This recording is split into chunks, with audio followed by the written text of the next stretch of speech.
गुरु की 3 कड़वी बातें शिष्य के लिए बनी वरदान। एक ज्ञानी साधु का एक शिष्य था जो स्वभाव में बहुत ही भोला और नासमझ व्यक्ति था। शिष्य अपने गुरु का आदर सम्मान बड़ी ही निष्ठा और तहे दिल से करता था, किंतु फिर भी वह अपने गुरु की कुछ बातों को नजरअंदाज कर देता। साधु उसे संसार की मोह माया और पारिवारिक रिश्तों से दूर रहकर एक साधुत्व का जीवन जीने की सलाह देते थे, जो शिष्य को कतई मंजूर नहीं था। वह परिवार से दूर नहीं रह सकता था और अपने गुरु की भक्ति भी नहीं छोड़ना चाहता था। वह गुरु भक्ति और पारिवारिक रिश्तों में कोई भेद नहीं रखना चाहता था। एक दिन वह अचानक अपने गुरु के पास आश्रम में आया और बोला, गुरुजी मेरा रिश्ता पक्का हो गया है। गुरुजी यह बात सुनते ही शौक में डूब गए और अपने उदास मन से बोले, बेटा तेरा रिश्ता हो गया, अब तू मेरे तरफ से गया। शिष्य अपने स्वभाव से थोड़ा भोला और नासमझ था। वह अपने गुरु की बात का अर्थ नहीं समझ पाया, किंतु इतना समझ चुका था कि गुरुजी मेरे रिश्ते से खुश नहीं है और वह वहां से चला जाता है। कुछ दिनों बाद वह दोबारा अपने गुरु के पास आता है और कहता है, मैं आपको अपनी शादी का कार्ड देने आया हूँ। गुरुजी ने फिर वैसा ही जवाब दिया और बोले, बेटा अब तू तेरे परिवार से भी गया। उसने अपने गुरुजी के इस कथन का भी कोई जवाब नहीं दिया। कुछ दिन बाद में वह फिर अपने गुरुजी के पास आया और बोला, गुरुजी मेरा विवाह हो गया और पत्नी भी घर आ गई है। गुरुजी ने तीसरी बार भी एक वैसा ही कथन बोल डाला, बेटा अब तो तू दुनिया से गया। अपने गुरु के मुख से ऐसी 3 बातें सुनकर वह थोड़ी नाराजगी से बोला, गुरुजी आप नहीं जानते, मेरे परिवार वाले मुझसे बहुत प्रेम करते हैं। हमेशा उन्हें मेरी फिक्र रहती है और मुझे पत्नी भी मुझसे प्रेम करने वाली मिली है। तो आप ही बताइए, मैं इन बंधनों को छोड़कर चला जाऊं? उसकी बात सुनकर गुरुजी बोले, तो क्या सच में तुझे ऐसा लगता है कि तेरे परिवार वाले और तेरी नई पत्नी तुझे इतना प्रेम करते हैं? वह बोला, जी बिल्कुल, इसमें कोई शक नहीं। गुरुजी तो ठीक है, मैं तेरे परिवार वालों की एक परीक्षा लेना चाहता हूँ, जिससे सिद्ध हो जाएगा कि वे तुझसे कितना प्रेम करते हैं। इसके लिए तुझे मेरा एक काम करना होगा। शिष्य बोला, जी अवश्य, बोलिए क्या काम है? फिर गुरुजी ने अपने शिष्य के साथ मिलकर एक योजना बनाई, जिससे सिद्ध हो जाएगा सत्य क्या है।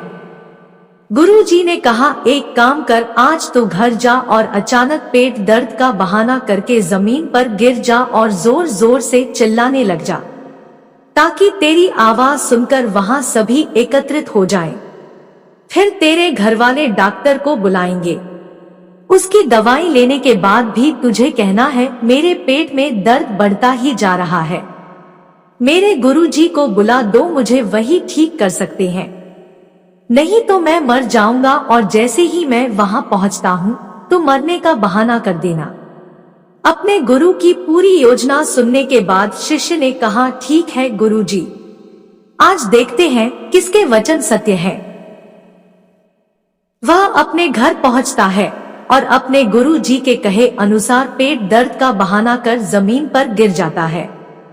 उसके घर वाले उसे इस अवस्था में देखकर भयभीत हो गए। उन्होंने जल्दी से डॉक्टर को बुलाया। सभी काफी दुखी दिखाई दे रहे थे, जिसे देखकर शिष्य थोड़ा मन ही मन खुश हुआ, लेकिन उसे अभी योजना आगे बढ़ानी थी।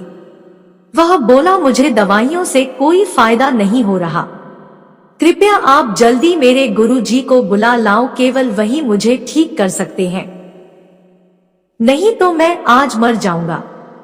उसके बड़े भाई तुरंत भागकर गुरुजी को बुला लाए। जैसे ही गुरुजी ने घर के अंदर कदम रखा, उनके कहे अनुसार शिष्य बहाना कर दम तोड़ देता है। गुरुजी उसका हाथ देखते हैं और अपना भगवा रंग के तौलिए से उसे ढक देते हैं और अपने निराश मन से कहते हैं, आप लोगों ने मुझे बुलाने में थोड़ी देर कर दी, मेरा शिष्य अब नहीं रहा। मरने की बात सुनते ही उसके घरवाले खूब जोर जोर से रोने लगे। कोई अपना माथा जमीन पर मारता है तो कोई भगवान से उल्टा सीधा बोलता है। पूरा परिवार शौक के सागर में डूब चुका था। घर वालों को ऐसे रोते देख गुरुजी बोले, रुको रोइए मत, मैं इसे जिंदा कर सकता हूँ। गुरुजी की यह बात सुनते ही सभी ने अपने आंसू थाम लिए और कहने लगे, तो गुरुजी इंतजार किसका, करिए ना जिंदा। गुरुजी बोले, जिंदा तो मैं कर दूंगा, लेकिन ये बनाओ इसकी जगह जाएगा कौन? किसी एक को इसकी जाना होगा और यह जिंदा हो जाएगा। सभी घरवाले गहन चिंतन में फंस गए। सभी ने एकदम चुप्पी साध ली। उनकी चुप्पी को तोड़ने के लिए गुरुजी बोले, माता जी आप सबसे ज्यादा रो रही है, आप क्यों नहीं चली जाती इसकी जगह? माता बोली, नहीं गुरुजी, मैं चली गई तो मेरे पति को रोटी कौन देगा? गुरुजी शिष्य के पिता से बोलते हैं। पिता बोलते हैं, गुरुजी मेरे बाद मेरी पत्नी का है ही कौन? गुरुजी उसकी पत्नी से बोले जो अपने आंसू नहीं रोक पा रही थी।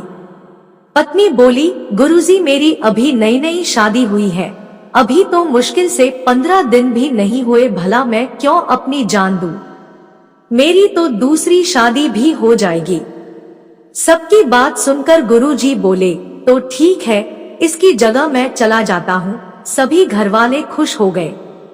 घरवाले बोले, यह ठीक है गुरुजी, आपके तो आगे पीछे कोई है भी नहीं। गुरुजी बोले, तो ठीक है, मेरा कुछ सामान लाओ, 1 किलो दूध, 3 बाजरे की रोटी, 1 पाव देसी घी। घर वालों ने सभी सामग्री लाकर गुरुजी को दे दी। उन्होंने दूध में रोटियां मिलाई और उसमें घी डालकर बोले, अब मैं यह पीऊंगा और मेरे पीते ही मेरी आत्मा इसके अंदर चली जाएगी। जैसे ही गुरुजी ने इसे पीकर खत्म किया, शिष्य का हाथ पकड़कर बोले, खड़ा हो जा। शिष्य जो पहले से ही जिंदा था, मरने का तो केवल एक बहाना था, खड़ा होकर बैठ गया। उसके घरवाले उसे जिंदा होते देख काफी खुश हुए, लेकिन अपने परिवार की नकली खुशी देखकर वह एक गहरे दुख में डूब गया।